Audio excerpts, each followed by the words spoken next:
Welcome back, guys.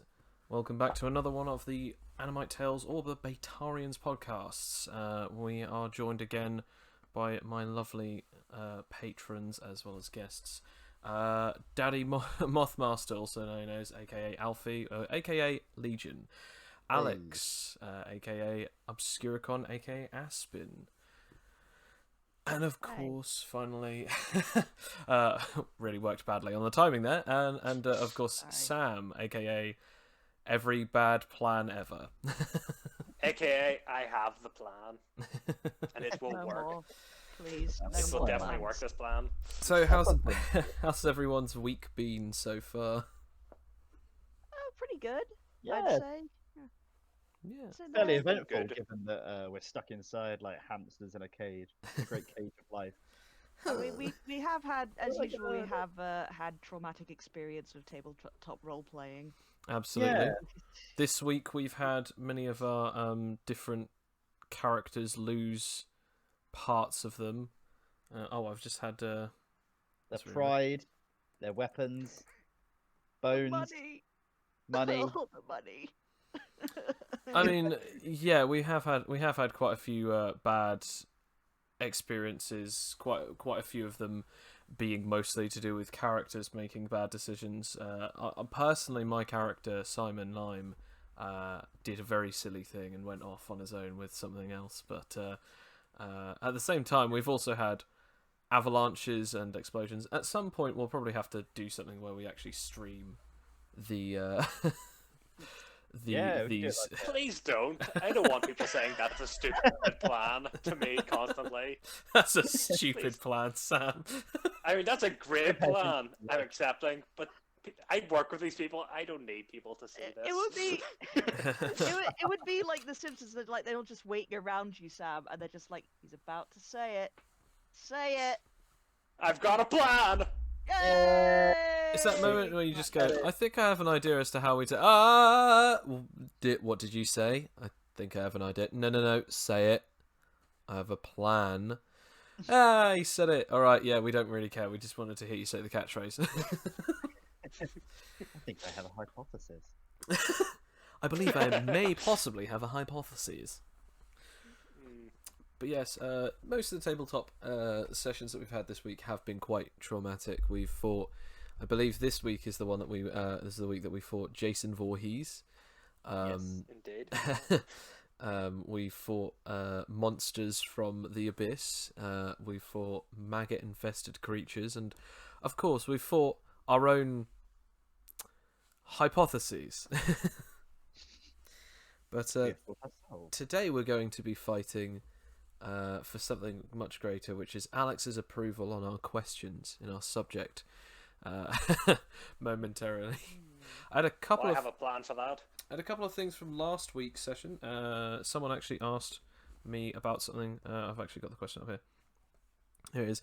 Yes, if you actually had the ability to have super charisma but couldn't talk, would that still work? Now, yes, I believe it would, because I mean, charisma is more like another word for charm. You don't necessarily need to be able to speak to be able to charm someone.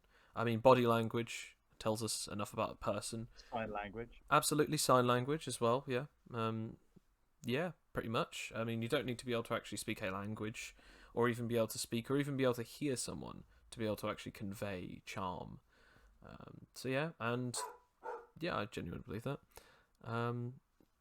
The other question. Very charming. The other question that I actually had here was. I'm just now finding it. Oh yeah. You said about Dr. Dolittle as well as your other character Aspin, who could speak to animals. Does that technically count as a telepathy ability? Now, technically no, because Dr. Dolittle couldn't hear the thoughts of the animals. He could only hear what they were saying, and Aspin could only hear if they actually could speak. Also, Aspin couldn't contact them through his mind, and neither could Dr. Dolittle. Like they actually had to be saying their capability of conveying speech, like they're to actually be talking words, saying words. Unless, of course, if Dr. Dolittle suddenly has an upgrade to his powers, which I didn't know about. It is just like translating the chatter of animals, like just it went like with the crabs that I communicated with, they were going, in real life. But they'll be like, "Oh, hello. Or even What are you?" food. Or food, food, food, food, food, food, food. Clicking of approval. Yeah, so it just really comes down to that. So I mean, yeah, those were the only two real questions that I got from last week's discussion. Did anyone else bring up anything to any of you guys whilst we were away? Not so much really. I think we So- just got a lot of other stuff to get through. I think it's like, Yeah, okay. Well, yeah, I think we do actually have a lot to talk about because this week's topic is actually brought to you by Obscuricom. And would you like to tell them the fantastical new topic that you've chosen for us this week? I've chosen telepathy. It's actually one of my personal favorite superpowers. Being able to literally go inside people's minds and affect people via the mind and communicate, purely through your mind powers is an interesting concept to me, narratively and to play with. Jean Grey has it. She's she's my girl. So is Professor Xavier, my boy. All of the good psychic Pokemon.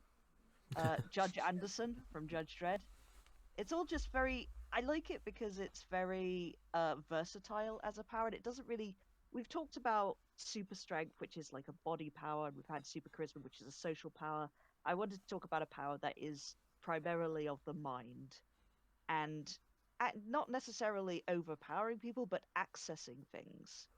Like you're accessing a part of someone that is just gated off to everyone else. Like you would think that your mind is secure and your thoughts are your own and they can't really be affected. Whereas there's something kind of like, invasive about going into someone's mind, but also, just unlocking secrets that they may have that they wouldn't be able to access themselves. And I find that it's kind of interesting narratively. I'm not even talking about psychic damage, which you can do with telepathy, but just the act of being able to dissect something without even touching with just by your sheer will, just thinking about something and you're able to like look into someone's soul essentially. And I'd like to hear your thoughts on it. Yeah, I mean, Alfie, do you want to take it away with your thoughts? Yeah, I mean, I quite like the idea of kind of doing like a scarecrow sort of style thing, and I mean, if you have tech, you can kind of use the Mysterio sort of style of creating sort of psychic projections that either deal damage or are meant to kind of like confuse a target. I've always found that to be quite interesting, especially like a lot in fiction. To be honest, with a lot of the like telepathic characters that I've seen, with like Jean Grey, as well out there, as well as characters that kind of use various pieces of technology or chemistry to kind of affect and distort people's perception of reality. That can be so useful to do because you could end up kind of like winning a battle without ever actually directly attacking anybody. You could just alter reality to make like your opponents attack each other, or to make them essentially have like a panic attack, complete like meltdown. It's really, It's like- it's really invasive, as you said, Alex. Like, it's a really Yeah. invasive ability. It goes past like pretty much all damage resistance. Like you have to get someone who is of strong mind in order to evade it. Like it doesn't matter if you're like the strongest person on the planet. If you get brainwashed and end up destroying your whole family or end up breaking down mentally, then that means nothing. Like that's why I quite like it as a power. Like it's a great equalizer. It doesn't matter, who you are. If you have this ability, you can pretty much take down anyone if you have a strong enough mind. Yeah. Yeah. I think that's that it's one of those weird things. It's the Batman conundrum, isn't it? The whole thing of, Batman always sees it as that whole thing of like mind control is a big thing.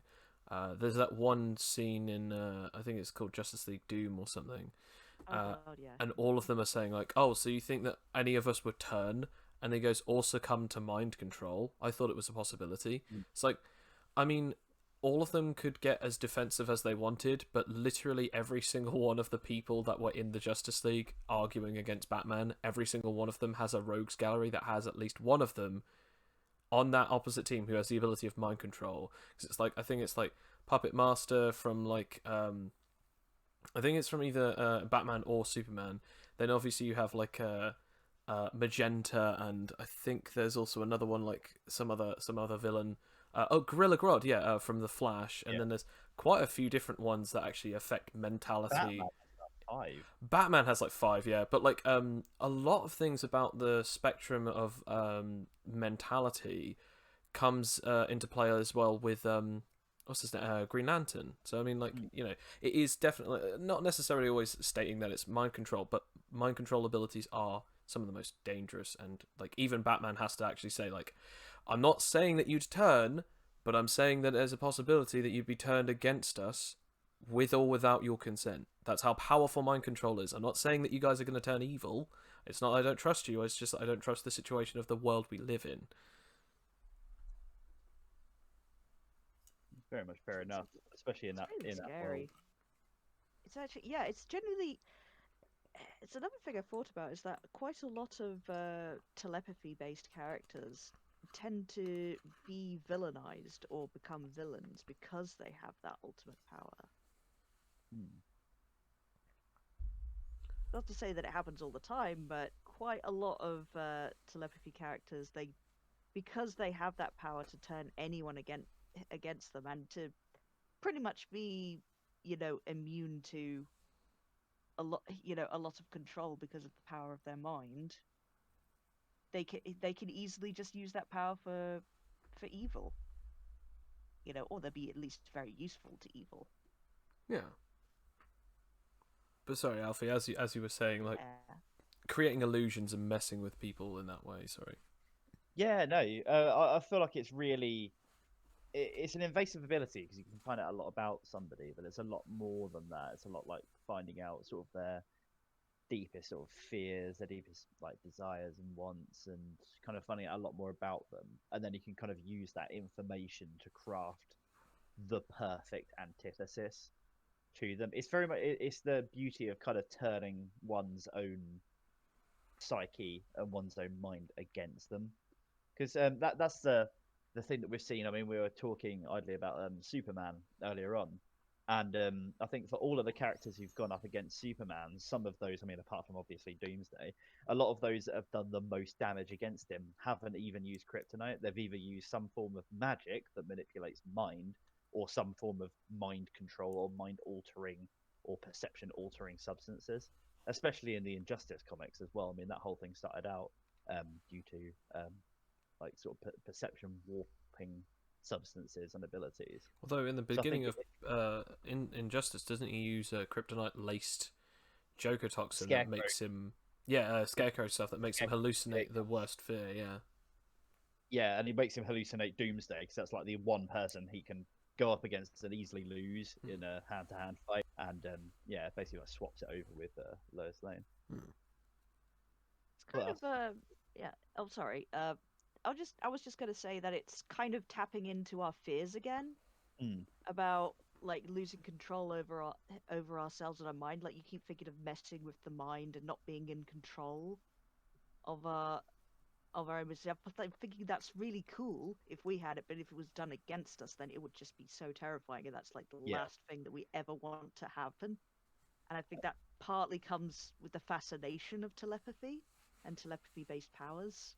Yeah, and although it's not strictly telepathy, in Spider-Man: Far From Home, the scene where Mysterio is essentially altering like Spider-Man's whole sort of perception of the world using Holograms and things. Yeah, there's that bit where he goes up against Mysterio in kind of that like warehouse complex, and he kind of like first of all makes him think that it's actually Shield, but then it turns out that it's actually a warehouse complex. But then it turns out that he's warping reality so that the warehouse complex that he sees isn't actually what's there. and then he makes it so the Mysterio he sees isn't even real and never was, and neither was any of the things that were going on. It's literally just Spider-Man basically freaking out in this construction site and bringing the whole thing down around him, and basically turning Spider-Man's kind of like greatest strengths, which are like his agility, his spider sense, or at that point lack thereof it, his web slinging and all that sort of stuff, against him to bring him down by just using a alteration of the world around him. And I've always found that to be like one of the most effective and one of the most terrifying abilities. Another way that it's really showcased to be like fantastic is in the Batman Arkham games as well, with Jervis Tetch, with Mad Hatter, and with Scarecrow, of course, from like the first game as well. Like both instances where Batman comes under the influence of either one of those villains, sort of like chemical compounds or hypnotic suggestion, it shows that they're both things that Batman can never really truly prepare for. He just has to kind of like adapt to the situation. Whereas if he goes up against someone like Bane or like one of those characters that's more physical in their fighting prowess, or like Deathstroke even, it's like he can outthink them, he can out-strategize them, or he can just basically outfight them. But with these other characters that are more cerebral, all he can really do is just kind of try to power through. It's really just the dependence, it's really just that thing of the dependency on your own senses or even your own mind. It's like, sometimes we can't always depend on our own senses, because you can make false noises, you can mess with the eyes, you can even create smells that aren't actually real with like all sorts of different things. You can mess with audio, you can mess with scent, you can mess with visual. Our minds are the only things that we have. Once you start messing with that we literally aren't nothing more than skin bags that, depending on in what universe you might be in, like for instance Superman, all you are is a skin bag that's holding the world's most powerful being, basically. And it's exactly that thing. I think in my example of it, the best time that I've actually seen telepathy being used, some of those times, has been obviously controlling the biggest, baddest characters. But in all honesty, my favourite one is there's a character in the Flash universe called Kilgore, and his ability is actually technopathy. And it's actually a telepathic ability to control software on any electronic device within a certain radius of him. And in all honesty, like, that is one of the coolest abilities in nowadays times. Like, you think, oh, that's not very useful. You can only control the software. Yeah, imagine if someone could actually turn a software into like a bunch of flashing lights. And then suddenly, like, can either make a person have a seizure or even like make subliminal messagings to hypnotize people, all that sort of thing. Or even just worse, I can now look at everything that you're doing, and I now know everything that you have ever thought of or done, that you have posted online, that you have done in any particular way. There's one moment where there's a character who uses this ability, technopathy, and he actually expands his power by plugging himself into the internet, and based on like a special like search browser that they've created in their local area, he's actually able to use it to hack into every computer in the entirety of his area. And he lives in a city, so he eventually learns everything that everyone's done in the entirety of the city, knows their names, their addresses off by heart, everything. And at that point, he can control anything and everyone just by the change of a number. Like, oh, by the way, your bank account isn't $100,000, it's 10.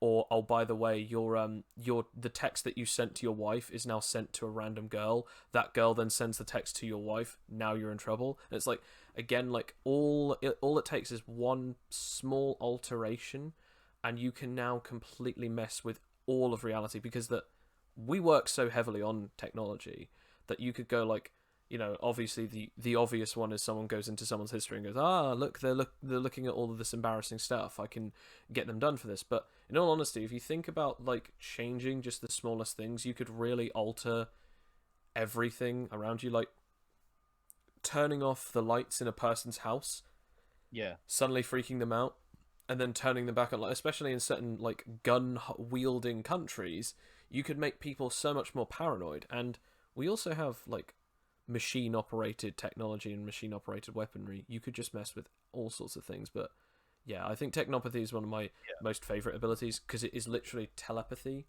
but based in the current universe that we live in right now, where technology is so much bigger.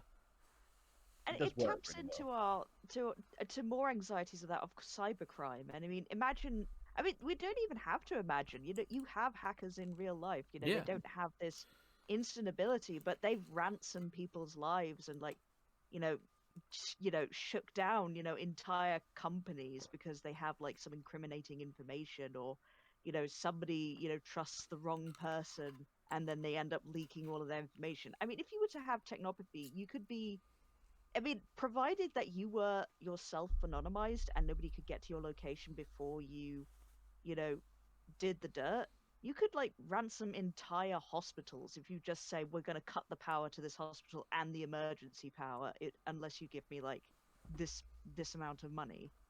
And there would be like very little that people could do about it. Yeah.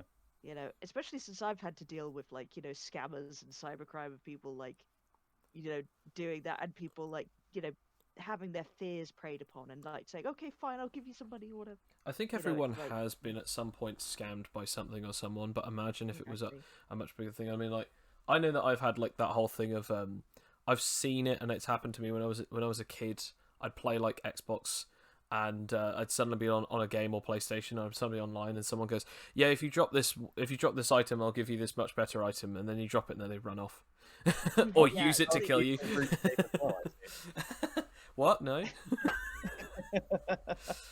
But what about you, Sam? Like, have you got any particular things, interests? What examples do you have that like you find interesting about the concept of telepathy?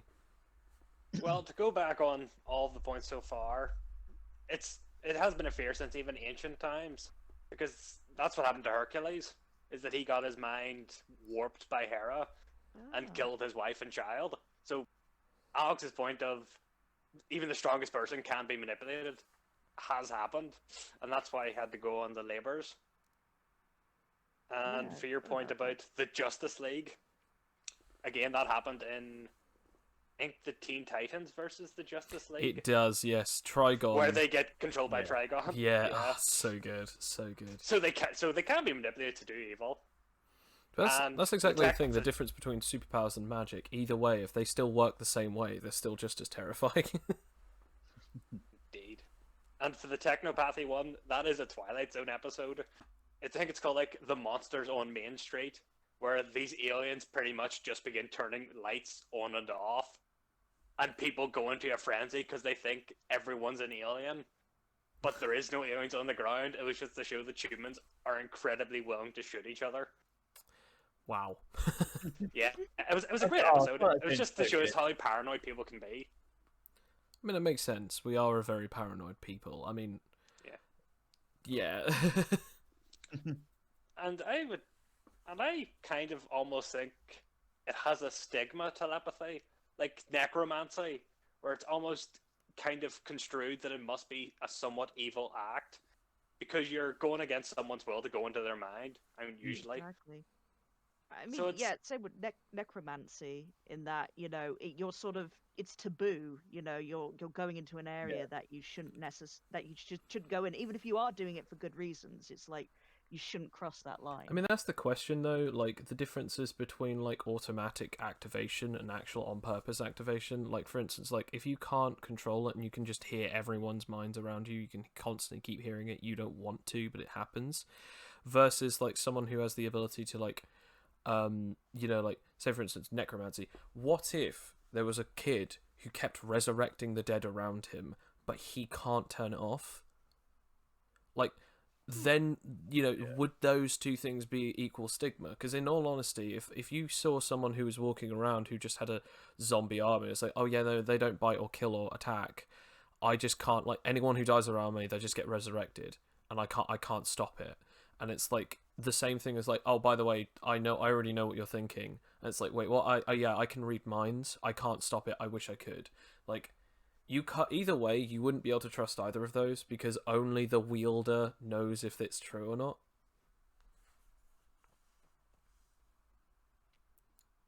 It's so sort of such a like a mixed bag when you get to a lot of these like reality. It's not so much reality warping. It's kind of like perception warping, or like Yeah, to that some sort of degree. thought process warping. And It- it's kind of like, in some ways, that's even more powerful than reality bending, because in reality bending, it's like, yeah, you're warping everything to your own, suit your own purposes. Whereas in this, it could be really isolating for anyone who's affected by it, because it's like, no, you specifically are being targeted. It could be a power that could actually make you feel very isolated, even though that you actually can hear everyone's thoughts, because only you can hear everyone's thoughts. But you know what isn't isolating? Question time. And I think that we're now getting to that point of the video. Great segue. Yeah. Well, it's now time for Brilliant. the questions. So, I mean, obviously, Alex, we already know a load of different things, but I'll have this question specifically for you, and then obviously you can ask whichever one of us for our questions in whatever order you'd like. But first question for you then is, of course, Alex, why was this chosen? Well, like I said, it's just been one of my favorite powers, and I just wanted to see what everyone's thoughts on it were, because I think it's something that I think is one of those universal sort of power fantasies. It's like the same with super strength and super charisma. I think that whether people would like to admit it or not, a lot of people would think, oh man, I wish I knew what this person was thinking, or oh, I wish that I could uh affect something with my mind because my body is not strong enough, or because my mind's really powerful. Oh, I really wish that I could do this. And while it does certainly have a stigma, because well, as Sam said, it's very it can be very invasive, and even if people are doing it for good reasons, or if they're doing it unintentionally, it's still it's still a taboo of Hmm. accessing something so private and so integral to a person that you could break them if you're not careful. I just find that fascinating, and it's just got so many story possibilities. Yeah. It does. It's been Yeah, used for so many stories like throughout the ages. Really, it's yeah, really like just like brilliant. some sort of Hercules. I forgot about that, to be honest. I So mean, it's also funny that you say personal, because I think we all know what that feels like to you could send anyone any kind of message, you could tell anyone any kind of information from you, you could literally open out everything from your mind, and people would never actually know if that's truly what you're saying that you think or not, because you won't always know, because there might always be one last thing that someone is hiding, or even just the factor of it's that trust factor is always a thing, but no one will ever know unless if you actually have the ability to read minds, whether or not that person is actually saying everything that's on their mind. So, Absolutely. yeah, I think we'll go to Sam next for questions. Oh, okay. Yeah, I thought, yeah, I interrupted you a few times, so I should we've probably been go. chattering on. Let's hear what Sam has to say. No worries. Samwise Gamgee. I was going to mention Babylon 5 and the great science fiction uses of telepathy, but we'll go with the question instead. Oh no, you can do that too, I think. Yeah. Well, have any of you seen Babylon 5? I Oh, really yes. hope someone No. said yet. Well, in Babylon 5, they have telepaths, and the human race has this kind of police force, this kind of group called the Psi Corps. And any human that is born as a telepath pretty much has to be somewhat like the Mutant Registration Act. They have to go to this place and get trained to use their powers and get designated what their power level is. That's cool. Because Oh. telepaths have different levels in their powers. Some can just hear whispers. Some can actually go full on and manipulate brains and all that. But they have to be trained to cordon it off and. Yeah. It's sort of a double-edged sword, because on one hand it's they kind of have to, because well, some are so powerful they have to be under control, and they found that people who don't want to join the Psi Corps are basically just given mind-altering drugs so that basically they can never use their powers, but it also messes them up a little bit. Jeez. And it's I mean, yeah, that- but it's the safety element of well, yeah, because we don't want them to go rogue, but at the same time, it is ridiculously dystopian. It does kind of Yeah. remind Yes. me of Metal Gear Solid. Like in the universe, they have different people who have different powers, but they're beings that have been experimented on, and it's like some of them just genuinely don't feel, think, and do the same things that normal humans do, because it's just the fact that like they're so broken emotionally and mentally because of the ways that they were, altered, that like they now can never, forever can never be anywhere other than these new versions of humans. So I think it's kind of interesting when people try and use that, like, oh, I've got this power, I've got this drug that, dampens down your mental abilities. Yeah, but what would it do to my mind? Because my powers are based on my mind. Actually, they did do a great story arc with Ivanova from the TV series, whose mother was a psychic, but she was like very lovely, very nice, very warm mother. Like they talk about this, and she doesn't want to go to the course, so she has to take drugs that pretty much makes her into, I don't want to say brain dead, but very much just kind of staring off into the distance. Catatonic. Yeah, It's to so the point that she sad. does commit the act of suicide. Yeah. Jeez. It's a very, very sad idea, but it's Yeah. very good for stories. But that's I could that's say. the thing of the idea of isn't it the Agamemnon contingencies with Batman? How's the best way to neutralize or defeat a person with superpowers? Target their superpowers. Someone with telepathy, sadly, it is affect their mind, and that is kind of like the scariest thing, really. It's just like, because I think there was one where it's like Barry Allen has his legs broken and then his spine broken so that like he can't run ever again. Jeez. And then there's like one where it's like Wonder Woman has like gets these like special virtual reality things in her mind. So basically, she always thinks that she's in battle until she eventually wears herself down to the point of which she's comatose from the exhaustion. And then Superman is just literally chains that are covered in like I think it's lead and kryptonite, and then basically it's something like I think it's like bulbs that have the same sort of radiation as the red Is it a sun. red sun? And Yeah, it's like red sun bulbs they have in Injustice. Like, yes, in yes. they And have it's that in most forms of literature with Superman. Yeah, Like, they even do, don't they? Superman Red Sun, the one where he's from Yeah. Russia, which is a great movie. Watch that. It is. Amazing They actually movie. just did the animation, didn't they? The animation. That's of what I'm that. talking about. I've heard that really good thing. Also, that studio has been doing great stuff. If anyone is ever interested in that, I recommend. If anyone likes DC and they don't like how the live action films have been going, honestly, watch the Justice League War movie, Flashpoint Paradox. I think it's like Throne of Atlantis, and the new Suicide Squad one as well, because that one is still better than these live action Suicide Squad movie as well. I mean, that's not hard. Not that we're showing for DC or anything. Give us sponsorship money, but I mean, I'm not Get asking that for sponsorship. sponsorships, but like if I could at least get some sponsorships, I mean, okay, yeah, well, I'm asking for sponsorship. No. oh, should I go on with the question then? Yeah, Like, sorry how- about that, mate. Yeah. Not to worry, I got into a tangent there anyway about Babylon 5, the great TV series. The question I was going to ask was, in most forms of media with telepaths, they have normal people, they don't really have the way to stop them, except in some ways of like thinking of a song in their head on repeat, like an earworm, so they can't actually be listened to. Can you do that with the mechanics in the game? Well, I think you can. That's actually quite interesting. I was going to go on to like willpower because in Animite Tales, there's the mechanic of willpower where it's literally just the force of will in order to, that can repel psychic attacks. Like with brainwashing, you have to make like a willpower save of like something like 15 or something, or 20, I think, in order to, basically stop your mind being taken over. So I think that you kind of do. So you could interpret that as whatever you want, for whatever you want. You could be a song in your head, or like with the book, The Midwich Cuckoos, or The Village of the Damned. See, has kind of way. anyone Yeah. has anyone seen the anime? Was it Code Geass?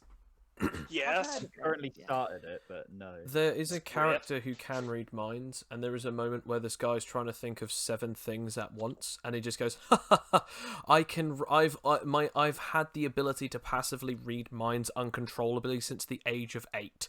I can at least hear you think of 7 different things and still know exactly what move you're going to make at chess. And it's like, Yeah. so yeah, force of will, absolutely, but sometimes it doesn't work. As you know, obviously in Animite Tales it also doesn't work because it's just, you know, you have to be strong enough willed, but sometimes they might be stronger than you, or sometimes your will might just slip at the worst possible moment. So yeah, I think Alex definitely got that point up. But yeah, what do you think, Alfie, on this subject? Do you think that there are ways to resist psychic manipulation? They absolutely are. I mean, one of the best examples for that I can think of is in Warhammer 40k. I knew you were going to bring that up. Yeah. As soon as I say psychic manipulation, it's like, he's going to make a Warhammer reference. Here we go. At this point, it's like a weekly occurrence, really. It's We- I mean, I got to make my Hercules references, my Greek references. You get Yeah, to make your true. Warhammer ones. Quick, board up the window so we'll have a hat trick this week. If we have a look at the old Warhammer lore, I'll open up the big old compendium here. It's a power that's part of like the whole sort of psychic awakening that I've had in like 40k for ages, where like certain people have like a connection to like this other dimension that basically gives them sort of psychic powers, and it can be trained in different ways. But some of the most sort of prominent ways that they can do that is through telepathy, and that can be used for either sort of like raising the morale, kind of like an empath, raising the morale of your troops, or dampening the morale of enemy troops, or kind of like giving your guys directions and things like that. There's also a character in there called Ariman who uses it to be able to kind of see the future, but in a similar way to how time children would be able to, like oracles. They rather than directly seeing the future, they see probability of future events and kind of like relay the most probable cause for sort of like outcomes that are positive, and then kind of getting rid of like negative sort of time streams and things like that, like relaying that around. But then the good counterplay to those would be either psychers that have a power that's essentially like willpower. It's like through sheer force of their own might to basically dampen those around them. But then there are also things called like Calexis assassins, which are basically like nulls. They are people that are born with it's kind of the opposite of psychic potential, and they basically constantly have an AoE field around them that dampens anyone's psychic powers. And basically, if you are at all in tune to that sort of like psychic side of things, it basically makes you terrified of their presence, because you spend your entire life, as you say, like having this passive ability to kind of sense those around you and sense the thoughts of those around you, and all of a sudden, as soon as you're within a certain range of this person, you're just completely cut off and isolated. I mean, and that kind of like destroys their morale in itself. I'd also be quite ignorant if I didn't at least talk about one form of resisting like mind control and brainwashing, which is obviously we were talking about will, like you know, can you keep a song stuck in your head? Can you think of multiple things? Do you have a strong will? Do you have an ability or even a gadget that can help dampen psychic abilities? The first one, going back to that, is actually, yeah, iron will, like the will against a person. Like we were actually talking about this last week with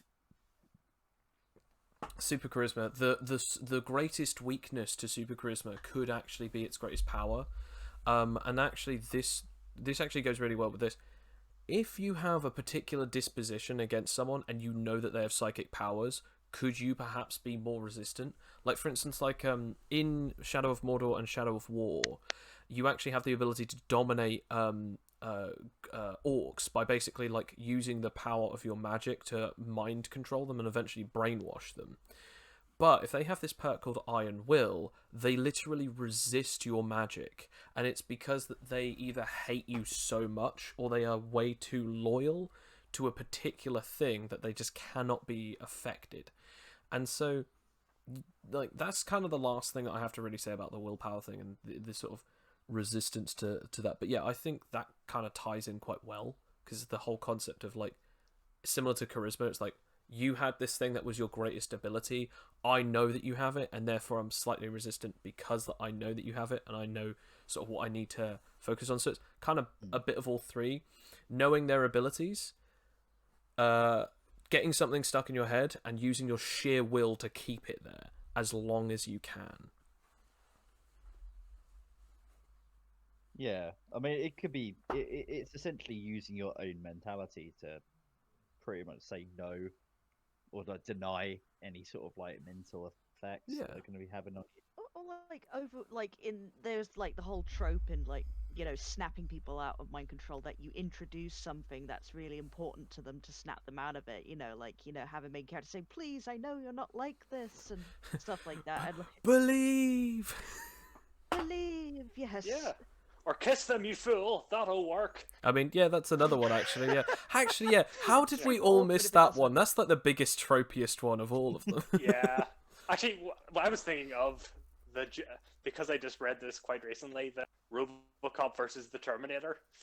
Well, that does quite happen in the fourth comic, where RoboCop pretty much gets manipulated by Skynet to think that he's like a human again. So they use his lust against him because he can't actually use that when he's RoboCop. And the way he's broken out of it is that he has, like, outside, he has various RoboCop Terminators fighting the Terminators. And one of his friends gets killed by a Terminator, and a RoboCop Terminator, like, transmits that to him.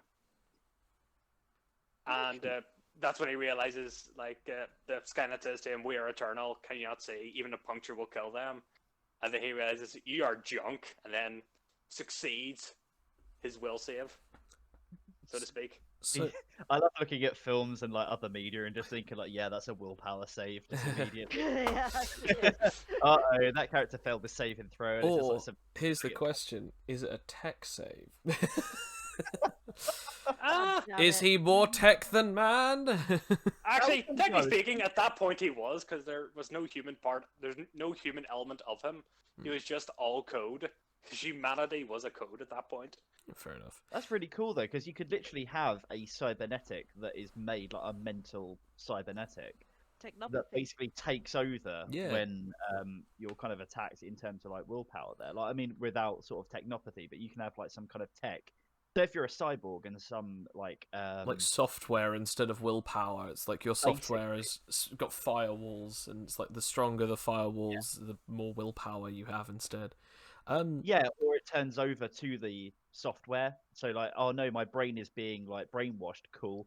You have a software in your brain that basically shuts your brain down temporarily, and the robot subroutine just takes over at that point. Oh my god, it's virus software, but for the mind. Yeah, software. yeah, exactly. Like that. And the downside is that it doesn't work against technopathy, but then the inverse of it would work against technopathy. Oh, So Yeah. that's it's- interesting. you That's I really that's like a that. really cool idea. Like, yeah, you can't psychically manipulate me because I have, a robot brain that can tag in, and it's like the robot brain goes, "Aha! You can't you can't affect my human counterpart because that you're only a technopath." It's like, yeah. Yeah. But So then it could mean that when the robot brain takes over at that point, you get like buffs to things like accuracy and stuff like that, because it's essentially a targeting like combat computer. But it means that you get massive debuffs to charisma and like wisdom and things like that, because it is literally a targeting computer that's taken over your brain, like for the meantime. I The guess thing is, though, if you did that, you would be stuffed if you were going against someone with technopathy, because then you may have the human element, but you can't actually do anything to stop that. Because again, with RoboCop, he has his 3 prime directives, and even if he humanly thinks I have to go against them for whatever reason, he cannot. Yeah. Like his body physically cannot do that. So with technopathy, that would be your character defeated instantly. it's more of the fact that, like, I guess you could do it where it's like, yeah, you willingly are able to stop your body from working against you or working against the prime directives.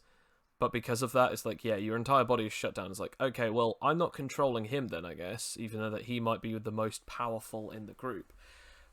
But at least he's not functional. So there's always a win to either side, because it's like, personally, you could just be like, okay, I'm not being controlled. But I guess we're kind of getting off of a bit of a tangent here. So I guess the next question would come to me or Alfie, I guess. I guess you. I think, Joe. Okay, let's have a look at what questions I have. I am in control. Yeah. They're going mad with power. Okay, so we've talked about technopathy and we've talked about stuff like that. I actually have a few questions, although I guess we could sort of go as to sort of a vote, like, what abilities would work well with telepathy, or even just like, what wacky versions of telepathy, telepathic abilities can you think of? Now, I've got one, but I was just going to actually say, which one would you prefer to sort of discuss? What abilities would work well together with telepathy, or what wacky variants of telepathic abilities? Oh well, yeah. I think I think we've got to talk about Unity the Unicorn. It's my favorite creation. So yeah, okay. So then the question is then, what wacky telepathic abilities can you think of? Now, I will actually say just beforehand, the one that I actually came up with ages ago was pyropathy. It's the ability to make. It's the ability to read the minds of those who are on fire, and it was like, wow, that's a really dumb idea.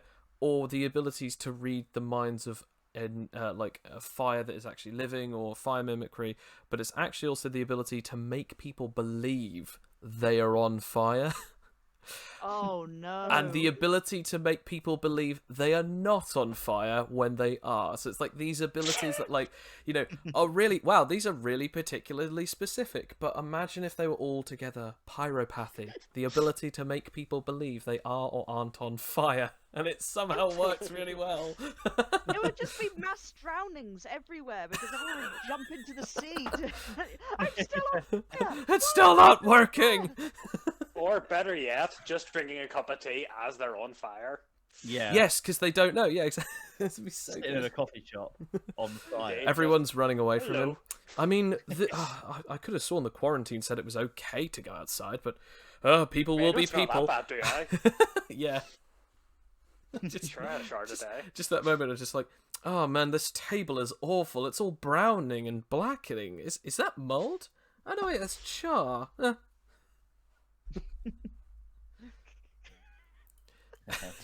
is supremely evil. I love it. I was gonna say like the top combination in most literature is telekinesis and telepathy, because it's like an extension of mind power, so you're physically affecting the world, as well as just people's minds. And it's just you see it so often, it just seems like a perfectly natural combination. My favorite two ones, telepathy with anything else, definitely. Telepathy and telekinesis, like the best one, I think, is the best two to come up with. If I were to go with any of the others, I'd actually have to say the ability of healing factor, like the ability to heal and also have the ability of mind. Because if you can keep regenerating, or if you can keep living, and yet you can also affect people's minds, could there be eventually an ability where you could just possess another person even if you were eventually defeated or killed? Or like Professor X. yes, but even more so, there was an even more dangerous one where it was like, if a person splits himself up enough and they use their ability or telepathic ability to psychically regenerate those bodies, you could have an army of psychically enhanced soldiers that are all you, that all think you, that all can connect to each other as a hive mind. You could become a hive mind in that. You could essentially become the Flood if you had yes, telepathy, poly sort of like changing. Oh yeah, polymorphism. Yeah. The ability just to become any other living creature or organism. Yeah, you could literally just become the Flood at that point. That'd be so cool. To be honest, I'm imagining more like a cross between the Borg and the game Fear. Where they Yes. make, like, See, I was thinking exactly that. soldiers. I was thinking, I kid you not, I was thinking exactly the same thing of, oh man, what I'm just saying right now just sounds like the Borg and that thing from Fear, because those guys are like they're like telepathic soldiers, and there's one guy who just is unkillable, like he's just. Yeah, a ghost, if I remember correctly. Yeah, he kind of is a ghost. Yeah, even though I'm pretty sure he can still be killed.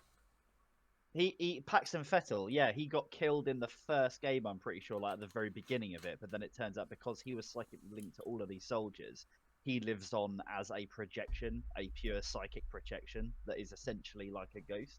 Oh, wow. But it's like connected to your character because you and your character and him were brothers. But then he basically lives on mainly through your mind because you're like the closest, like legitimate connection that he has. Yeah, that's really cool actually. So I guess the question here is then, who else has an idea of a wacky variant of telepathy? I mean, I thought. Well, you saw the. I did make a character. Remember called the Professor, who had tactile telepathy. yes, So they couldn't actually do the whole. I can read your mind from across the room. They had more like Doctor Who, for instance. yeah, I'm the Doctor in Doctor Who. He can touch people and read their mind through that. She could also do that, but because of something called blood. You're going to correct me here because I always forget blood it wrong. transfusion. Yes, yeah, Blood transfusion, not blood clotting, as I always call it. Blood transfusion. She can create items that allows. She can create items like headbands to put on people to control them with her mind. yes. Actually, somewhat like Jervis Tetch, the Mad Hatter, Yeah. but less, but more so that she can actually like see through them. She can make an army of slaves seeing through their eyes if she so chooses. It was so dangerous to the point of which she actually was able to fully possess a new body, and she actually had headbands from her old body's blood. And it was like, there was even a moment where I think we were talking about it, like, oh, if you wanted to have that headband, you'd actually have to have that headband broken down into multiple pieces, melted with other metals, and eventually you could make loads of new headbands, because the body that she had possessed didn't have her abilities. It was her mind that had the telepathy. So it's this really cool thing of this new body that she took over had the ability to manipulate and control shadows. Is that essentially with that same logic, you can essentially make the Golden Army from Hellboy too? Like, essentially just Theoretically, have, yes. Yeah, just have because I mean all of the like robots in that, all the automata in that were essentially like somewhat psychically, not quite controlled, but psychically guided by whoever was wearing the crown, as long as with the only stipulation being that if someone with an actual like royal birthright challenged them to a duel, then they had to accept it and then fight them, and then obviously if they beat them, they remain in control of the army. I mean, without the climactic fight, somewhat. And I can't actually remember. I think we more or less said that it was some kind of, as opposed to her, like, her body being alive somewhere controlling the professor. I thought it'd be kind of great. It was more like some kind of transferring device. Yes, yeah, because it was like somewhat less than the man with two brains, but something probably somewhat close to that. also, I guess also the question then expands to you then, Alfie, is what other variant of telepathic abilities do you think of? Like, have you I got? thought it'd be really cool to have a combination of telepathy and absorption, so you can essentially, like, you start out the campaign as just one person that has basically absorption and like minor level telepathic capabilities, but then as it goes on, the more people you ingest via absorption, you actually absorb their mind and personality, so that by the end of it you become, it's more of a creepy factor in the sense that it's like, oh, you come home and there's like this entire family that has just disappeared, but it's like they are all part of me, and it's basically like making a hive mind in yourself, Like super schizophrenia, except from it's not one person, multiple minds. It's literally multiple minds in one person. Yes, absolutely, because then it could be like you have essentially got super intelligence by the end of it, not because you have I think you're just describing Alex Mercer from Prototype. yeah, kind of, but without like the weird tendrils. Yeah, kinda. But it's like, yeah, you don't have super intelligence in and of yourself, but then if you eat enough people, basically, and ingest their consciousness, you'll know everything that they know. That'd be quite a cool character to play as. I guess their obviously we brains. we come to you. Gain the knowledge. We come to you, Alex. What wacky abilities of telepathic powers have you ever thought of, or can you actually think of or play as? Well, I have actually thought of, and I do play as Unity the Unicorn, who is an empath character, who is a specific telepath that can only affect emotions and emotional states. You know, their own emotional state, and of course sense emotional states as well, and the emotional states of the of of enemies and allies. And it's kind of a goofy character, but has the potential for serious annihilation by just really bombing people out. Like Well, as we we, saw with oh, the great Unity conglomeration, like oh yeah, Unity speaking of absorption, can become quite a formidable force. With some context, Unity the Unicorn was a telepath with the unique attribute of empathy, the ability to control, manipulate, and even read emotions. In other words, they could infect a person with the emotions of happiness or excited to actually increase their capabilities of damage, or at least increase their capability of actually hitting an opponent. Or the ability of making people sad, depressed, or even upset, to the point of which that basically their damage capabilities were actually lesser. Ultimately, that was one of the best abilities for a DPS, because like, oh, I don't do damage myself, but I can instead manipulate how much damage you do and how much damage my friends do.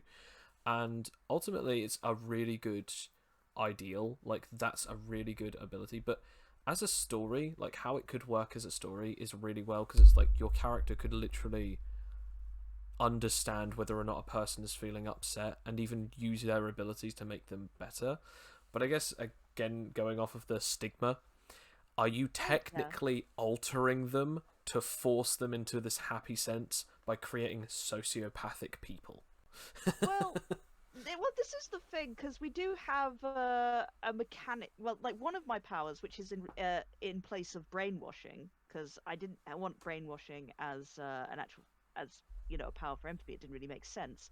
It's a kind of randomized thing where you are messing with people's emotions, and you could either get their powers nullified for a certain number of terms, do psychic damage to them, give them a buff randomly, and I think we completely we kind of lost a battle because of the random element of that power, where we gave one of the bosses a super buff because I rolled a nat 1. Oh yeah. And yeah, but again, this is what happens when you mess with emotions. It can backfire really badly.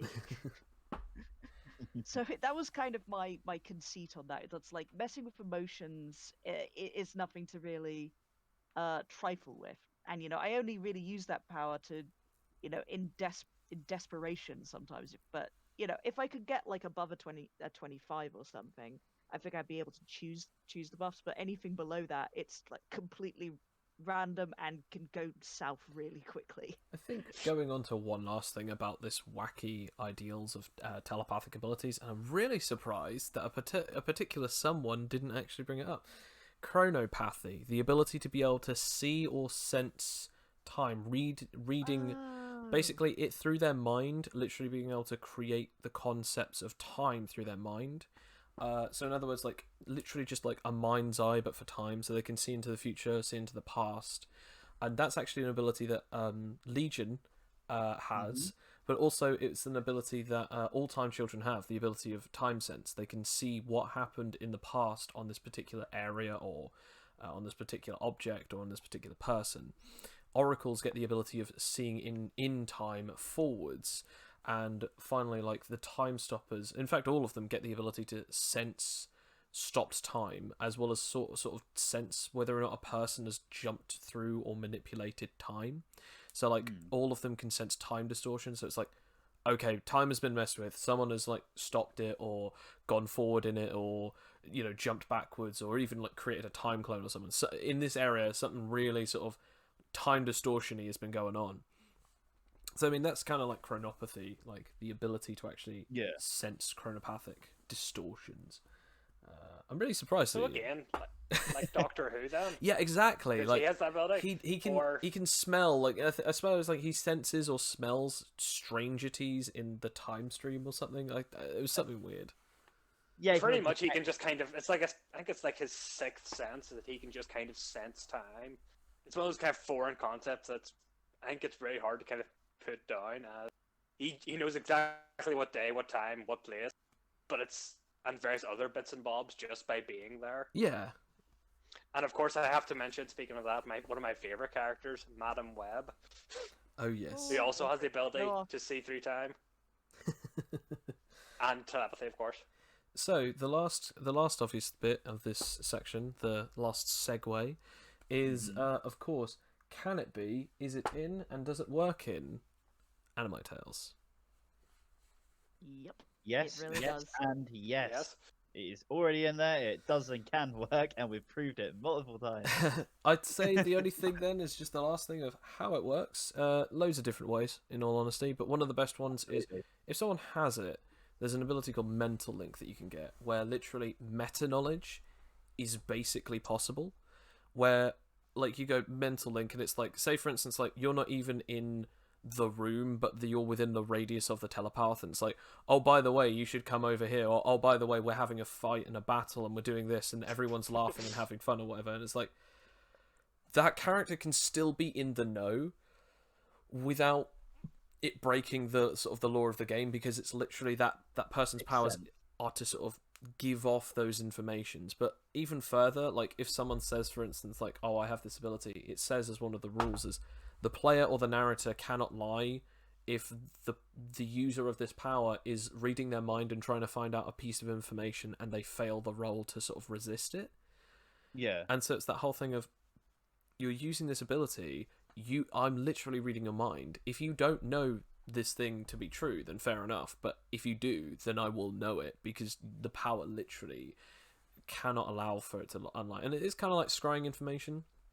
And yes, it could sometimes derail a whole thing where it's like, I read his mind and I see that he is planning to blow up this area, and it's like, aha, he is actually the villain, even though that he's been like the good guy all this long, or even like, oh no, he's actually a good guy, or all that sort of stuff can immediately give you the information that you've been wanting. So it does kind of take some of the surprise out of some of the stuff, but at the same time, Again, though, that presents a really good narrative structure that you can do. It goes back to what Sam said a while back about the old Sandman comics, and that he has like basically like prophetic dreams. In the so you use telepathy, you use it on this like random guy in your campaign, and it says, oh yeah, this person is planning to blow up this important landmark, basically, and that's like part of the campaign. And you as a narrator might be thinking, oh no, like, well, that's kind of the whole twist, is that this character was going to turn out to be like some kind of terrorist or something like that, or be a villain. But then that could change and be like, okay, so this person with telepathy now knows it.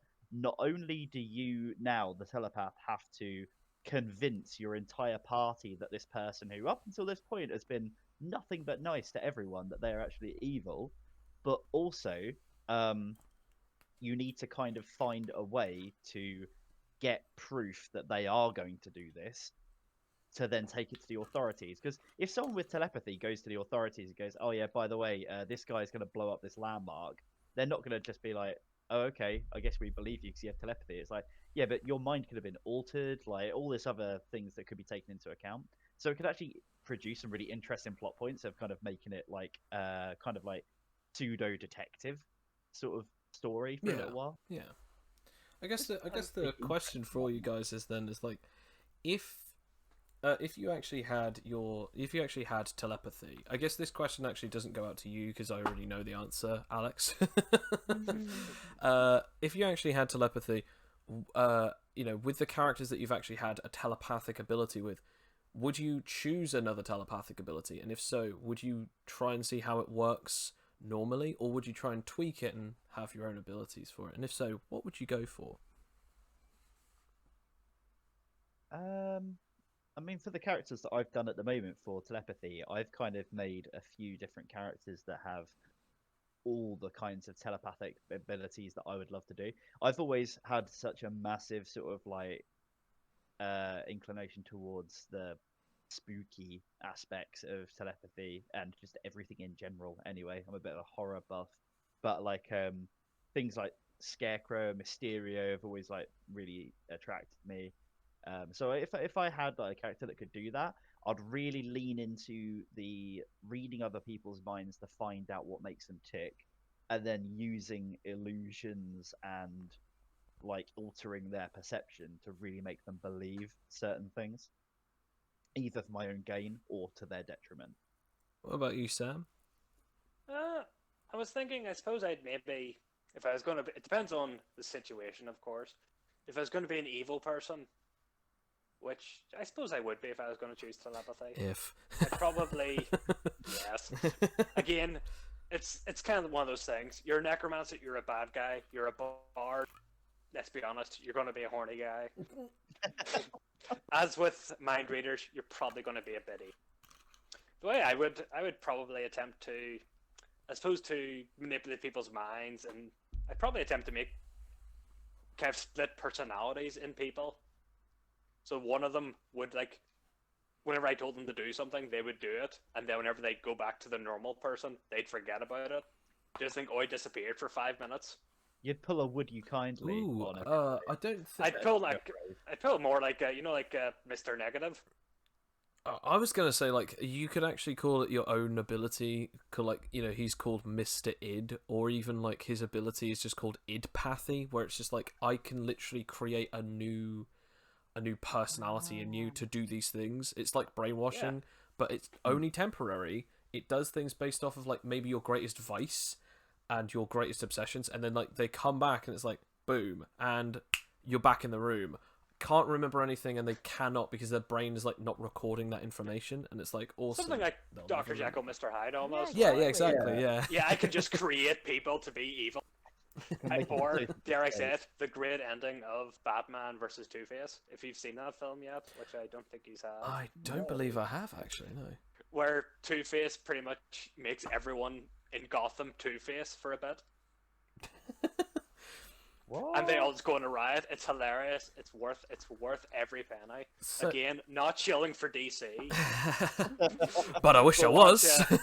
Yes, watch Batman versus Two-Face, the last Adam West movie, sadly, but a great one to go off on. So I guess the last thing is then, has everyone enjoyed the discussion on telepathy? I have. Absolutely. Yeah. I Yeah, really it was fun. liked it. I really liked it. Powers.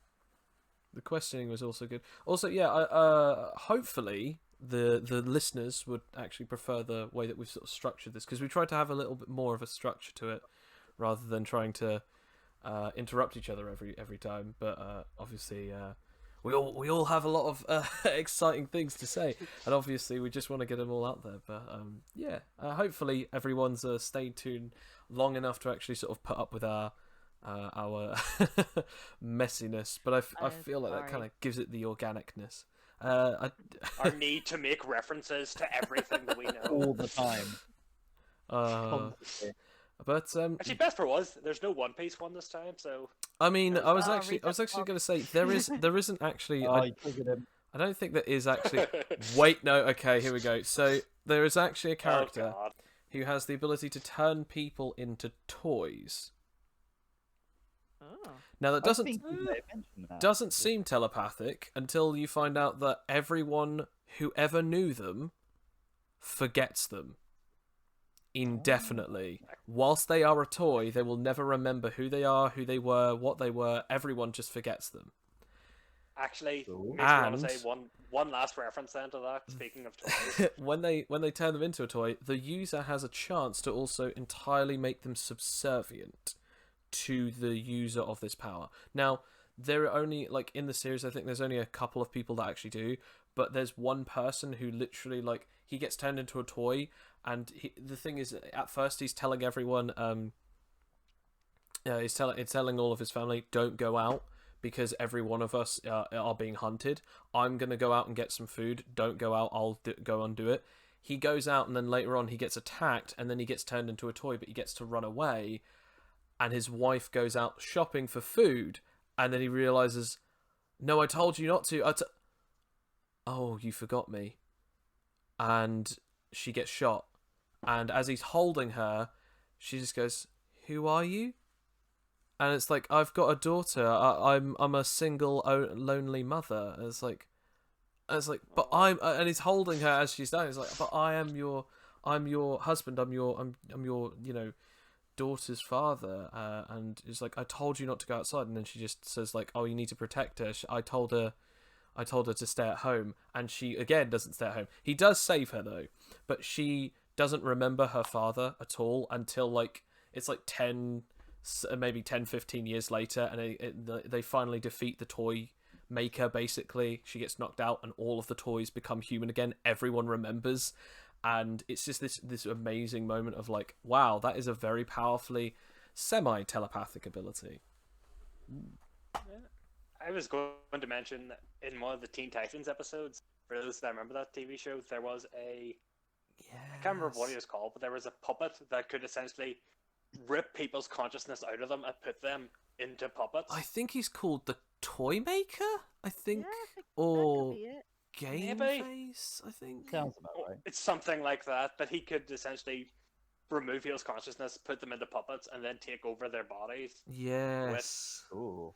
And he swaps I think- Starfire and Raven, and they have to learn each other's abilities and powers to help everyone Yeah. else out.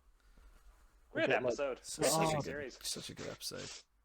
It also humanizes the two of them as well, like the two least human, because she's like she's an Azarath. alien. She's an alien, and the other one is technically also an alien. They're both aliens, but one's an alien and an alien sort of demon's child. So it's like both of them are completely. I mean, isn't her mother a human? So I don't think she's really. No, her mother's from Azarath. Trigon is just a demon. I'm maybe thinking of different continuity now, because I know that There are so probably many. am. There are so Yeah. there many. at one point her mother's a human, but then she gets taken to Azarath. Yes, no, there are so many different. Continuity. Continuity. See, that's going to be a new part now. Ruined continuity. The retcon. Oh, actually, Deadpool does have a continuity stone. It's a continuity infinity stone. I'm not even kidding. That's actually a thing. We're getting way off topic. That's awesome. Yeah, Anyway. So, next week we'll actually be discussing Sam.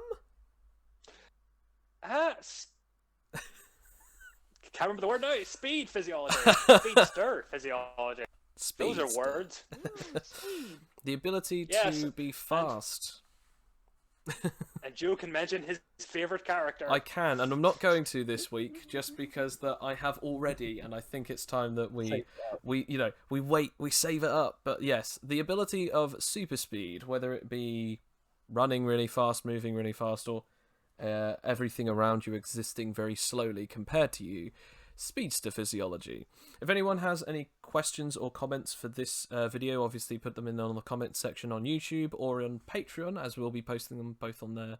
For everyone else it will be the today, but I guess it will be a Wednesday when I post this, either that or a Tuesday. I don't know, I post them between the weeks, but yes, if anyone has any questions, we record on Monday, so have your questions, send them to us before Monday. I'm gonna say it's probably gonna be. It's the 25th today. I actually have no idea what the date is. 25th. That's right. We're talking to you, future viewers. Future viewers and also future. So me. be the first. Be the first. We were doing so well with structure, and then I completely just ruined it. Oh shit! Oh, Oh, no, what it is- was ruined what is long before that. structure? Don't worry. Yes, it What was. is Let's be structure, honest. Will? See, that's the part we need to talk about after the structure, because we don't have it. Oh, Oh, Yeah. damn it! that's my Boy. next one. But I will actually say, thank you very much, guys, again for coming on for this podcast. It was awesome to have telepathy, and also you guys talk about telepathy or listen to me babble on about it. And yeah, so next week will be Speedster Physiology. We'll be talking about how to go very fast, and hopefully it will come to you guys very soon. and we will also see how I managed to shoehorn Warhammer into it somewhere. I'm waiting And for time it. for me to make another Greek reference. Oh yes. But Best part is, this is a much easier one. But either way, I will just say, as I said before, if you have any questions for this video or for the next video, of course, post a comment on the comment section, send it to us on Patreon, or even send it on our Facebook page, as we have all those three things. And also, I do actually have a Twitter account. I believe it's at Animite Tales or at the Betarians, one of the two of them. I cannot remember, and my phone is currently being used as a timer, so I can't really use anything else right now.